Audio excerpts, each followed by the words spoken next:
गीता अध्ययन के सेशन में आप सभी का स्वागत, जहां हम हर संडे एकत्रित होते हैं सर से मेडिटेशन के बारे में कुछ और जानने के लिए।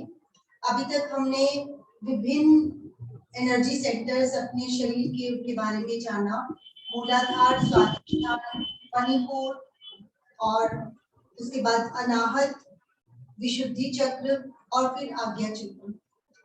आज हम और कुछ नया जानने वाले हैं। सर की यही इच्छा रहती है कि जितना उनको नॉलेज है और जितना वो जो भी जहाँ से हमें समझा पाए पूरा हमें समझाने की कोशिश करते हैं। तो आइए जानते हैं आज मेडिटेशन के कुछ और पहलुओं के बारे में। सर को प्रणाम और निवेदन कि आज की मेडिटेशन की कुछ अच्छी शुरुआत करें। ओम अस्तो मा सद्गमय तमसो मा ज्योतिर्गमय मृत्योर्मामृतं गमय। ओम शांति शांति शांति। सभी को बहुत बहुत प्रणाम। आज जैसा कि हम सब जानते हैं, आज मेडिटेशन का दिन है और हम पिछले कुछ समय से जो हमारे शरीर के चक्र हैं, जो सुषुम्ना नाड़ी के जिनके थ्रू गुजरती है और जिनको जागृत करने पर हमें विभिन्न प्रकार के आध्यात्मिक अनुभव होते हैं, उनके बारे में हमने जानने का प्रयास किया। और उसी कड़ी में आज हम एक और टॉपिक पर बात करने वाले हैं। जो हमने बात की थी पहले मूलाधार चक्र पर, फिर स्वाधिष्ठान चक्र पर, फिर मणिपुर चक्र पर, अनाहत चक्र पर, विशुद्धि चक्र पर, उसके बाद आज्ञा चक्र पर। अब जो लास्ट चक्र है, जिसे चक्र नहीं कहा जाता, वो एक सुपर कॉन्शियस स्टेट है। क्योंकि ये जितने भी नीचे उस सहस्रार चक्र से नीचे के जो चक्र हैं, ये सब मन के रेल्म में आते हैं, यानी मनोमय क्षेत्र में आते हैं।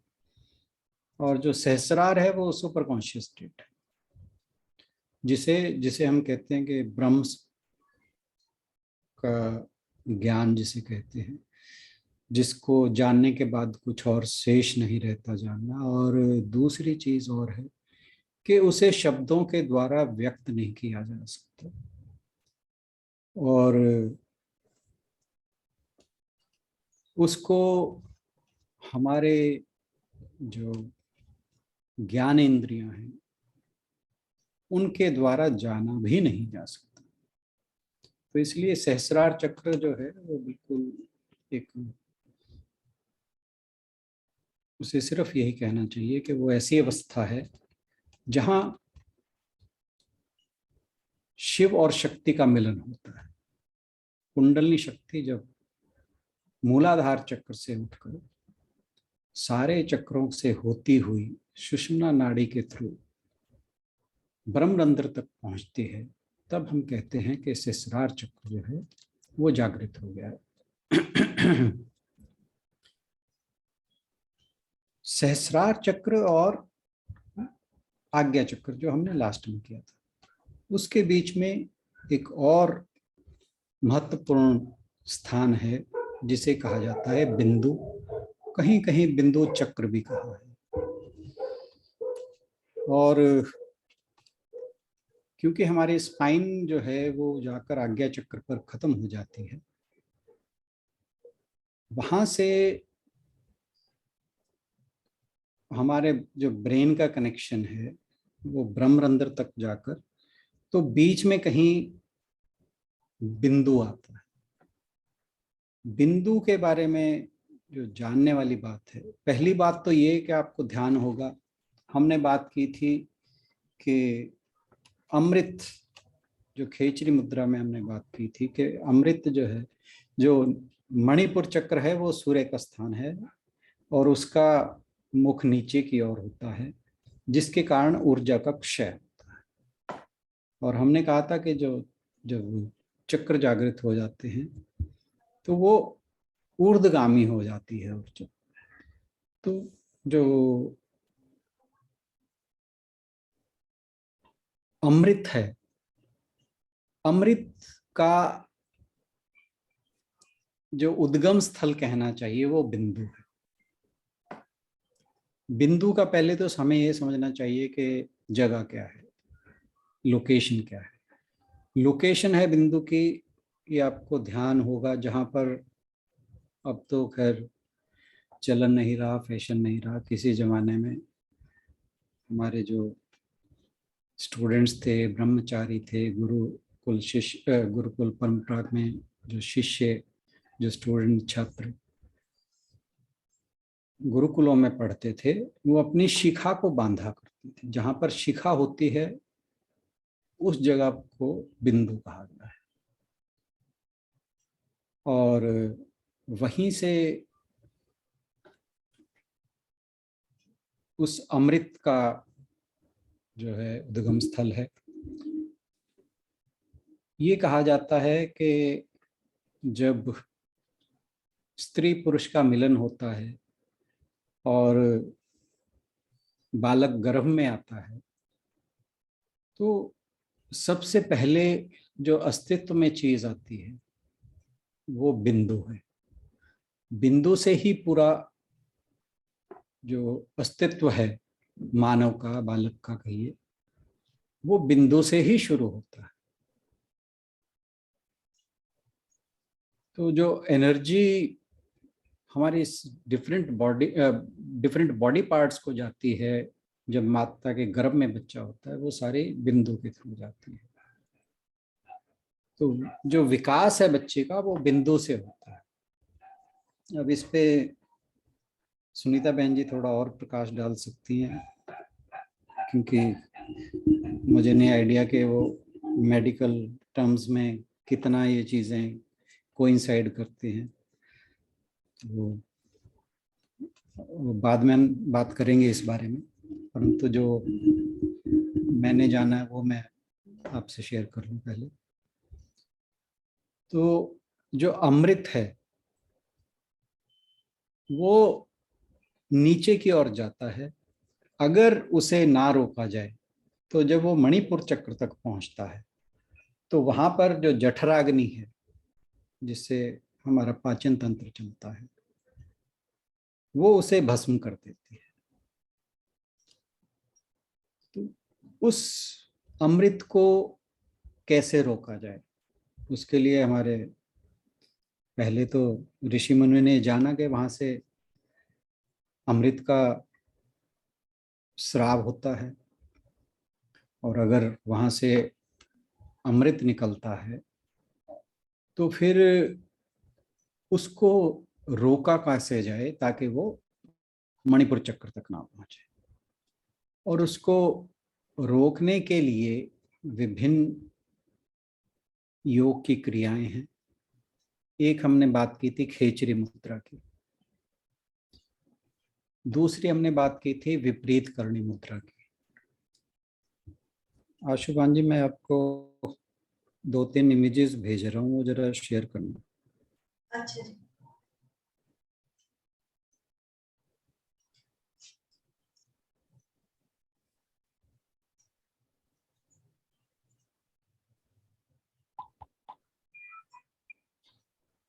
भेज दीजिए। फिगर 1 पहले आप शेयर कर दीजिए।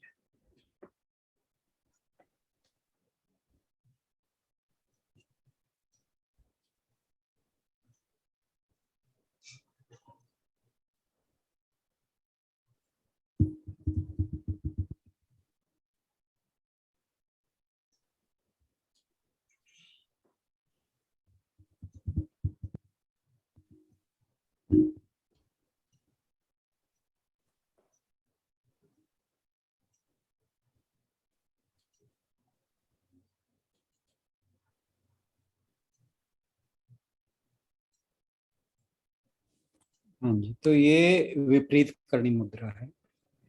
जो लोग योगाभ्यास में रुचि रखते हैं उनको, या आसन करते हैं, उन्हें ध्यान होगा कि एक आसन होता है सर्वांग आसन।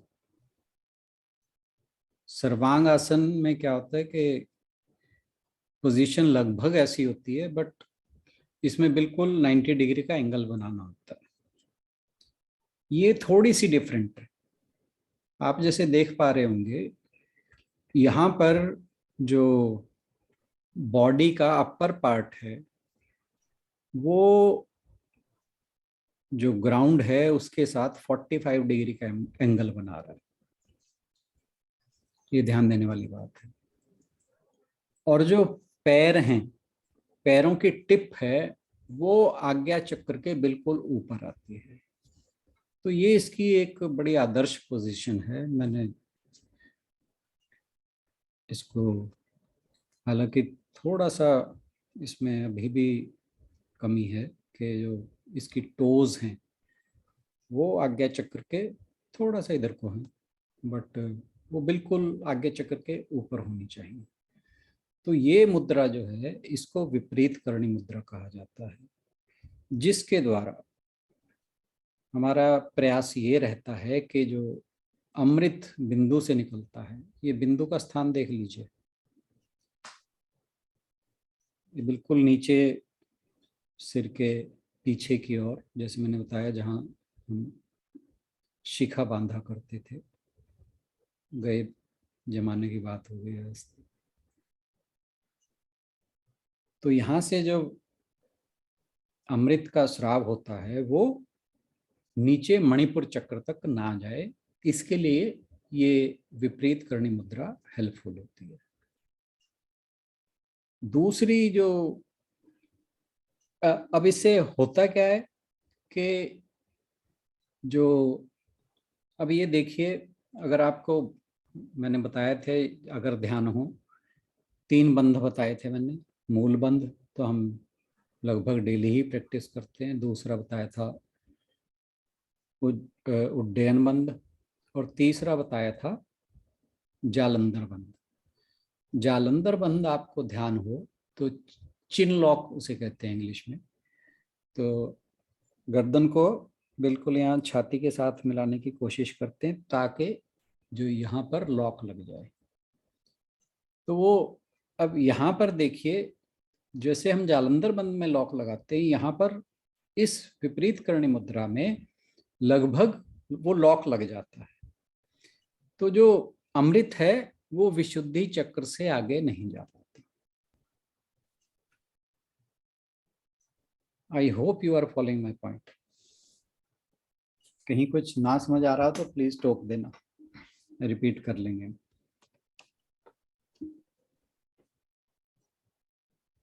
अगर क्लियर है तो आगे चलते हैं। हाँ जी, कोई पूछना चाहे इसके बारे में कुछ बात करें? सर सहस्त्रधार सर ये सिर पे होता है? हाँ जी, आपको बिंदु ध्यान, पीछे। बिंदु ये जगह हाँ जी, जहाँ पे थोड़ा सा डिप्रेशन होता है हेड में पीछे, हाँ जी, वो जगह बिंदु। ठीक है। सहस्रार जो उसका ब्रह्मरंध्र जो है, आपने नोट किया होगा, जब बच्चा छोटा होता है तो उसके यहाँ पे बहुत ही, हम लोकल भाषा में कहते हैं पोला वो बड़ी, हाँ, यहाँ पे स्किन बहुत ही सॉफ्ट। सेंसिटिव। हाँ, तो वो तालुआ जगह, भी बोलते हैं। हाँ जी, तालु भी बोलते हैं। तालुआ। वो मुझे ध्यान नहीं है। तो वो जगह ब्रह्मरंध्र होती है, वो सॉफ्ट इसीलिए होती है। मतलब हमारे बॉडी के अंदर ना हर चीज का कोई ना कोई सिग्निफिकेंस है। और अब ये देखिए कि बच्चे में वो जगह सॉफ्ट क्यों होती है, कि उसका परमात्मा से लिंक ज्यादा होता है। हम कहते हैं ना, बच्चा परमात्मा का स्वरूप होता है। अब जैसे जैसे हम बड़े होते हैं ये चीज हमारी हार्ड होती चली जाती है। तो हमारा परमात्मा के साथ कनेक्शन जो है वो कम होता चला जाता है जैसे जैसे हम बड़े होते हैं।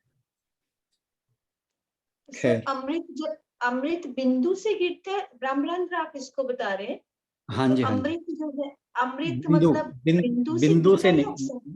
बिंदु सर से, से? अच्छा, हाँ जी, बिंदु से बिंदु निकलता से। है।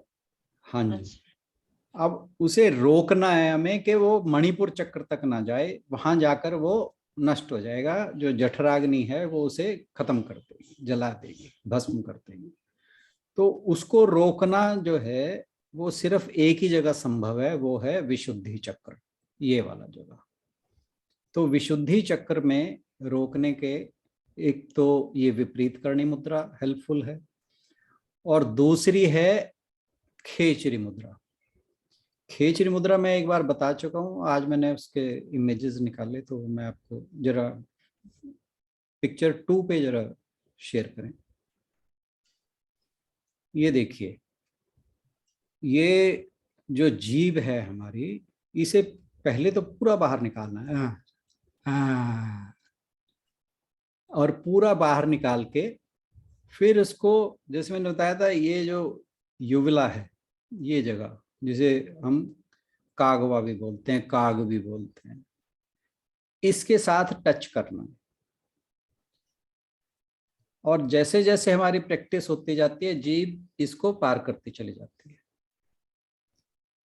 ये हमारी, मैं वर्ड जो है एक जनरल उसमें यूज कर रहा हूँ, पर ये जो सिद्ध योगी हैं उन्हीं के लिए पॉसिबल होता है, पर ऐसी कोई चीज नहीं है जो किसी साधारण मानव के लिए संभव ना हो सके। तो हमें प्रयास तो करना ही चाहिए, बाकी जैसी प्रभु की इच्छा। तो इसको, जीव को पूरा निकाल के फिर इसे मोड़ना है, जैसे यहाँ पे दिखा रखा है। मोड़ के इसको, ये जो काग होता है उसके साथ टच करना है, और जितना पीछे ले जा सके उतना पीछे ले जाना है। अब जरा फिगर 3 शेयर कर दीजिए। अब ये देखिए, ये पहली स्टेज है। मतलब जो हम साधारण लोग हैं, जब शुरू करते हैं तो पहली स्टेज पे पहुंचते हैं। दूसरी में एक आग से हम टच कर जाते हैं। अब आगे तीसरी देखिए, तीसरी में जो है वो काग से निकल के ऊपर की ओर जाने लगती है, और चौथी में वो बिल्कुल ऊपर टच कर जाती है। और कहते हैं कि जो तीसरी और चौथी स्टेज है, इसमें तो आप फील करने लगते हैं कि जो वहां से कुछ फ्लूइड जो है वो निकल रहा है और गले में जा रहा है। मैं सेकंड स्टेज तक गया हूँ, इससे आगे नहीं जा पाया।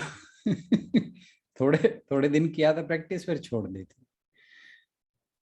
हाँ, एक चीज आप नोट करेंगे कि फर्स्ट सेकंड स्टेज में भी आपकी जो सलाइवा है वो बहुत ज्यादा उसका सिक्रीशन होता है, जो नॉर्मली नहीं होता। जो कि आप जानते हैं सलाइवा भी हमारी बॉडी के लिए कितनी इंपॉर्टेंट है। तो पहली 2 पोजीशंस में आप इतना तो एक्सपीरियंस कर ही जा सकते हैं कि बहुत ज्यादा सलाइवा का सिक्रीशन होता है। और थर्ड फोर्थ में कहा जाता है कि आपको वहां से जो अमृत है वो महसूस होगा निकलता हुआ, और उसको हमें गले पे रोकना है विशुद्धि चक्र में। और जैसे मैंने बताया था कि जो हमारा आज्ञा चक्र है, जब वो एक्टिवेट हो जाता है, वो डेवलप हो जाता है, तो फिर इस अमृत को आज्ञा चक्र की संकल्प शक्ति के द्वारा हम बॉडी के किसी भी पार्ट की ओर भेज सकते हैं, जिससे कि शरीर के किसी भी अंग में कोई भी रोग हो उसे हम स्वयं ठीक कर सकते हैं।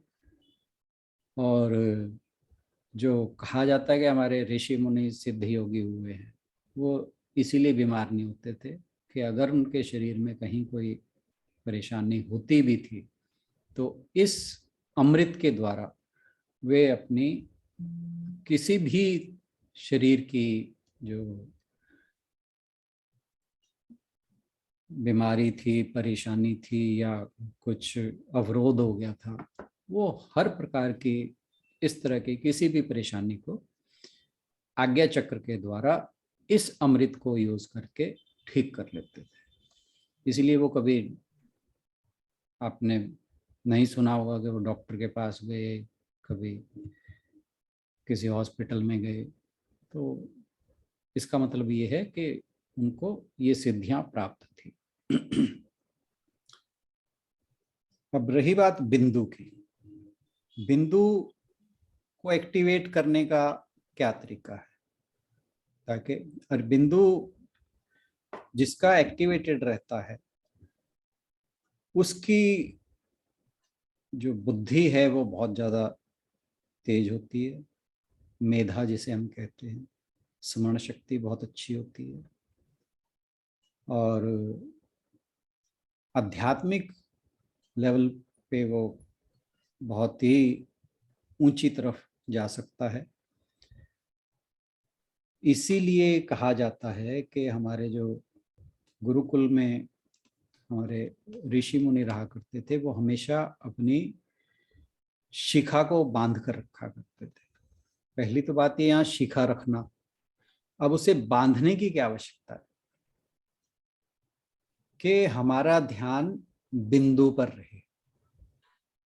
मतलब बिंदु पर ध्यान रहेगा तो अपने आप धीरे धीरे एक्टिवेट होता चला जाएगा। बिंदु पर ध्यान कैसे रहे कि जब शिखा को बांधेंगे जड़ से तो वो वहां से थोड़े से बाल खींचे हुए रहेंगे। आपने महसूस किया होगा कि जब आप खींच के चोटी करते हैं तो आपके लास्ट में जो बाल होते हैं वो खींचे खींचे से सारे दिन रहेंगे।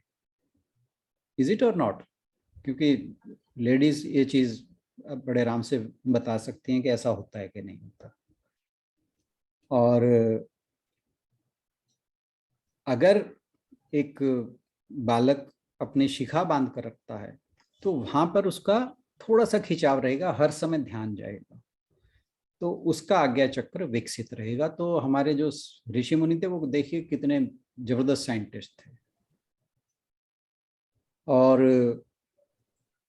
मैंने पढ़ा तो इतना ही था, पर उसके बाद मैंने थोड़ा सा इसको और जब इम्प्लीकेशन देखी तो आप नोट करेंगे कि पुराने जमाने में जो स्त्रियां थी वो अपनी चोटी भी इसी जगह बांधा करती थी।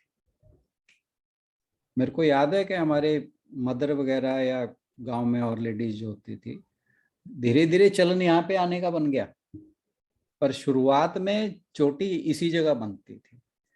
और मैं इसे पढ़ते हुए यही सोच रहा था कि उसकी वजह भी यही रही होगी कि ये जो बिंदु है वो एक्टिवेटेड रहे।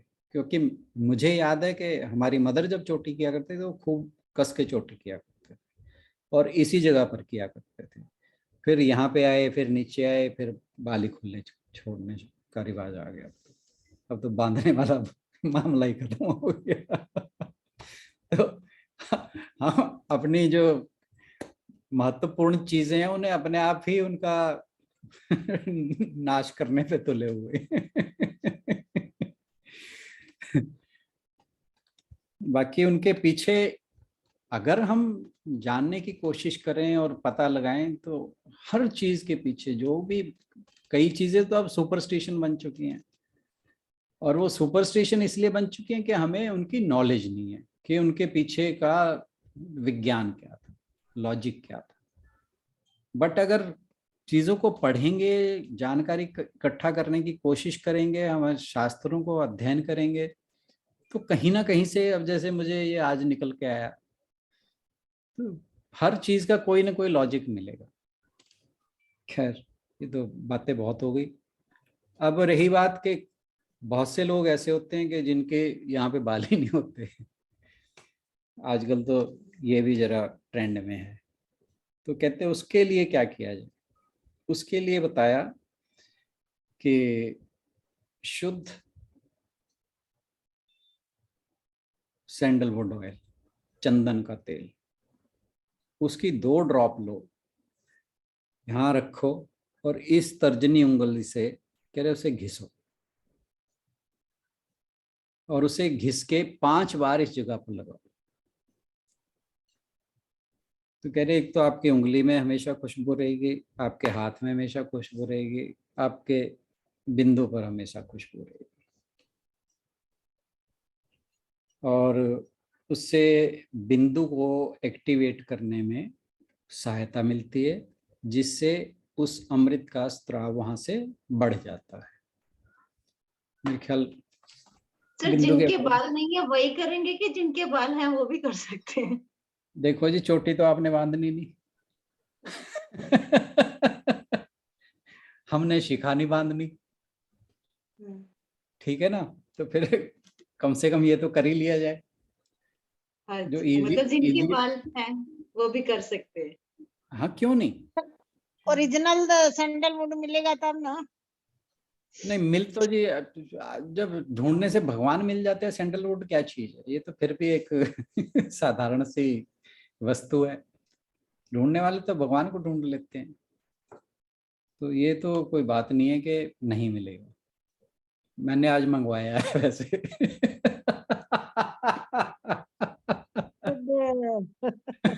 कहाँ से मंगवाए हो सर? देख के बताऊंगा।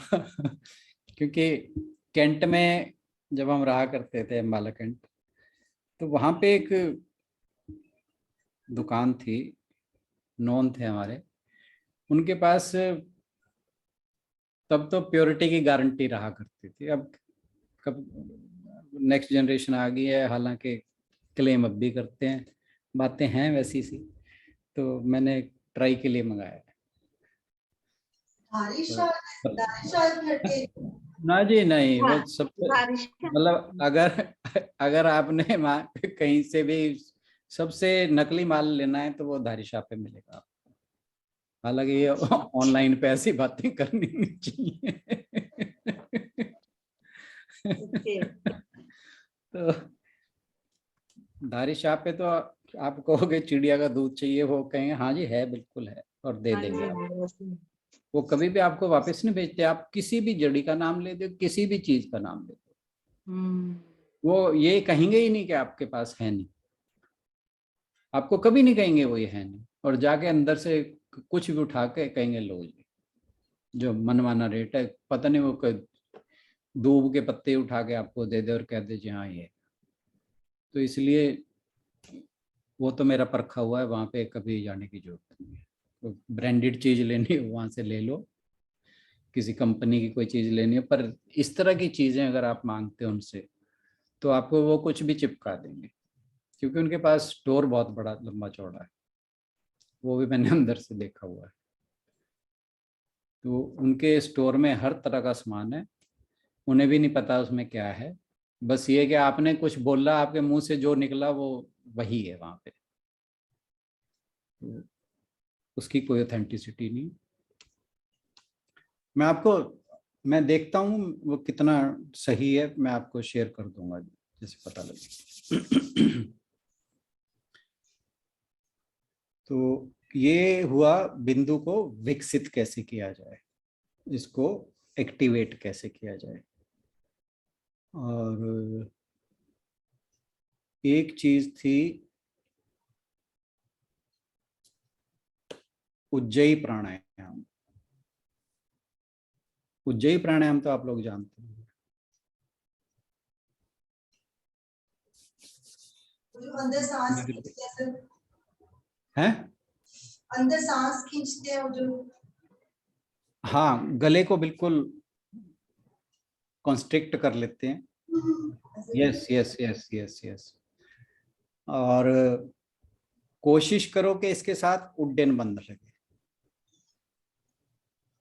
उड्डयन बंद में क्या होगा कि आपका मणिपुर चक्र जो है वो लॉक हो जाएगा। और ये मैं करके बताता हूँ।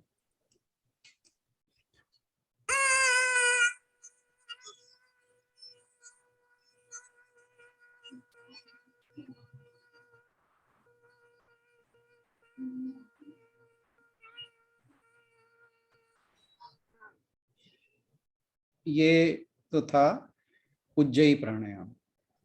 इससे भी क्या है कि जो विशुद्धि चक्र है यहाँ पर, उसको अमृत को रोका जा सकता है। अगर इसके साथ उड्डयन बंद लगा लेंगे तो फिर वो बहुत ज़्यादा पॉसिबिलिटी हो जाती है कि हमारा अमृत यहीं रुक जाए, क्योंकि उस टाइम पे जो मणिपुर चक्र है वो भी लॉक हो जाता है। तो मेरे पास आज के लिए तो यही था शेयर करने के लिए। नेक्स्ट स्टार्ट करते हैं सर। आज इसका मेडिटेशन का अलग बना लेते हैं। और मेरे को बात याद आ रही थी, वो एक अभी बच्चा आया ना जिसने कौन बनेगा करोड़पति में अमिताभ बच्चन को भी बहुत इम्प्रेस किया। शिमला का बच्चा है, क्या नाम था उसका? सुना ही था। हाँ जी, हाँ जी। तो उससे जब उन्होंने पूछा कि देखो इतनी नॉलेज कैसे है, तो इतना छोटा सा है, कहता बस मुझे तो एक ही शौक है, कहीं पे भी शादी में जाऊं, कुछ भी होता है, मैं तो बड़े बुजुर्गों के पास बैठ के बातें सुनता हूँ उनकी। तो मुझे वही लग रहा है कि मैं भी सब समझदारों के साथ में बैठे हुए हैं, तो धीरे धीरे करके हमें भी काफी पता चल रहा है। Thank you so much sir. आप हर रोज हमें कुछ नया सिखाते हैं, जिसके बारे में हमने सच में ऊपर ऊपर से ही हमने सब कुछ सीखा है, अंदर तक जाने का कभी प्रयास भी नहीं किया और किसी ने बताया भी नहीं। Thank you so much sir. इस सेशन को यही तो विराम देते हैं और मेडिटेशन सेशन के लिए सब लोग तैयार हो जाए।